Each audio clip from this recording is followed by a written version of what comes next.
एई कथाटी मोर सेई भौणी मानक पई जो माने भाबुछंती कि अधा अंग देखई फैन फॉलोअर्स बढ़ेबे। भौणी माने मने रखिथिबे सबुबेले मिठा दुकान को जेतेबेले लोक माने जाआंती ना शोकेस रे खोला पड़थिबा मिठा को समस्त देखंती किंतु घर को घोड़ा हेतिबा मिठा को ही किणिकी नै थांती कारण समस्त को भला से जणा थाए खोला पड़थिबा मिठा रे माछी बसी ताको नष्ट कर देथिबे किंतु घोड़ा हेतिबा मिठा सबुबेले सुरक्षित थाए। आउ शरीर पई सेई घोड़ा हेतिबा मिठा ही दरकार, खोला पड़िथिबा मिठा नुहे। कहिबार अर्थ मिठा कि माछीर नथिला, कहिबार अर्थ जहा थिला जे बुझिया मनीष ठीक बुझी पारिथिबे।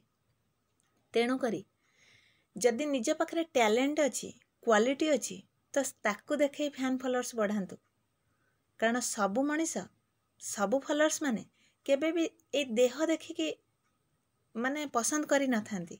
एटा आपणकर बुझामणा भूल। सबुबेले प्रत्येक मनीष क्वालिटी और टैलेंट को देखि थाए। तेणु ये देह देखई काहेकि निजर इज्जत सारुसंती।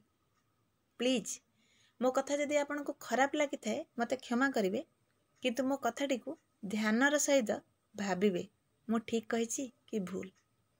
निजर देह निजर इज्जत थरे चली गले ना केबे फेरी आसेनी।